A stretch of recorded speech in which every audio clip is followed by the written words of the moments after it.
want the other panelists to identify themselves. Catherine Doyle in Defense of Animals. Thank you, Catherine. And Catherine Doyle is the Elephant Campaign Director for the International Animal Protection Organization in Defense of Animals, a leading voice for elephants in zoos and circuses. Paige Snyder. Snyder. Snyder, thank you. I'm sorry we got that wrong. Right. Paige Snyder with PETA. Paige is the tour supervisor for PETA's youth division. After more than 2 years of traveling throughout North America, speaking to young people about different animal rights issues, Paige is now based out of LA, managing teams of activists that do outreach year-round. And finally, Melia Kaplan, Voice for Animals. Melia, thank you. Melia Kaplan, Voice for Animals. Melia is the founder and executive director of Voice for the Animals. She has directed both television and film and is the executive producer of Elephants and Man, A Litany of Tragedy. And now I'd like to have our panelists just sort of give their first impressions of the film, if this is the first time you're seeing the film, or second impressions if you've seen it before. Actually, I think this is a really important film. I think, I mean, I was just blown away by the second time I've seen it now. And I think it's important not just because it exposes what's going on in Thailand, what's going on in Asia, but also there is a tie-in to here in the United States, which I'm glad that you pulled into it, and the fact of what's going on with elephants in circuses and in zoos. And in fact, most people didn't even know the bullhooks that you do see. We see a little different version of it here in the United States, but that's used in about half of zoos in the United States are still using that kind of training. In the circus-style training. Actually, it's getting to be popular now for elephants to be painting in circuses, painting in zoos. Zoos are using it as fundraisers, and you have to train the elephants to do it. So I think, like I said, I think this is such an important film that, just the more people that see it, the better. And I'm just thrilled that it's premiering here, and it is, that we're gonna get it out there. I think it's gonna make a great difference for the elephants. The thing that I love the most about these kinds of films is that they're a gateway.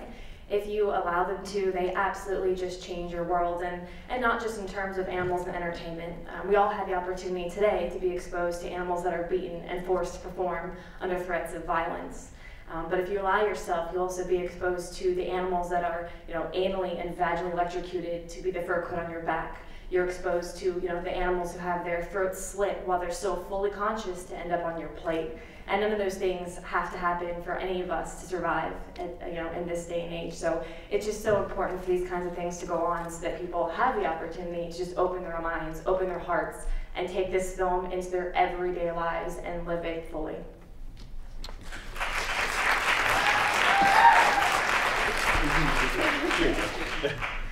I want to congratulate Juliet, who I've known for many years, and she is really an amazing person. She cares about elephants, she cares about all animals, and I'm just so thrilled that she's done this. It's so important that kids actually understand what's going on, because the justification for keeping elephants in zoos, of course, is education for kids, which is completely bogus.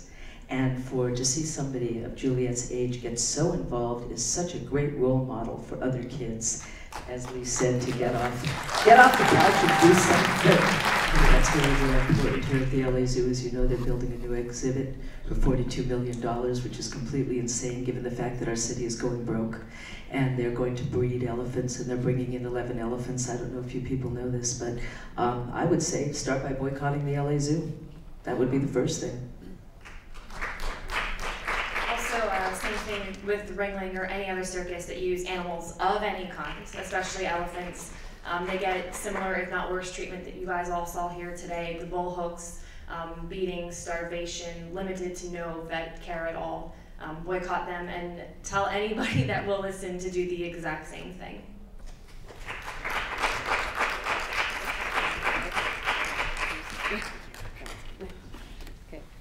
Actually, I would say pretty much the same thing. Educate yourselves, educate other people, share what you've seen tonight. Certainly, if you know anyone who's going to be traveling overseas, always encourage them never to engage in any kind of activity, that involves an animal or someone begging with an animal. And certainly, not to go on elephant rides. There's elephant rides here in California. Half Trunk Will Travel is right here in Southern California. They're at the county fairs up and down the state. They were in Pomona. So certainly, again, it's, it's all about education. I think that's the bottom line. And certainly, again, asking questions too, asking questions of the zoos.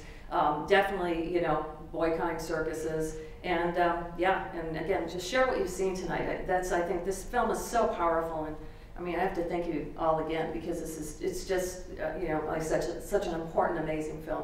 One thing I wanted to add too, though, as far as with elephants and zoos, it's, you do have the issue of the conditions that they're kept in, the lack of space, the social issues and that, but also there are zoo practices, one of which I mentioned already is about half of zoos are using circus-style training and bull hooks. And then also the fact that zoos, they do separate mothers from babies. Female elephants will remain with their mothers for life. Yet in zoos, when they want to breed elephants, they're going to separate that female from her baby. They'll separate, the males usually leave in their teens. They would naturally leave a herd. In zoos, they're going to remove that male from the mother much earlier, either to send the male to another zoo or simply to separate him. So you do have these practices. In fact, these practices are so stressful for elephants in zoos that they're actually dying sooner than, or earlier than elephants do in the wild. So, and they're dying at very young ages. In fact, when you hear, like in Thailand, that there's elephants that are 80 years old, they don't achieve that in zoos, even though technically in zoos, they're fed, they have veterinary care, they have daily care, but yet they are dying, decades before their natural time. They should, elephants have a natural lifespan of, easily 60 to 70 years.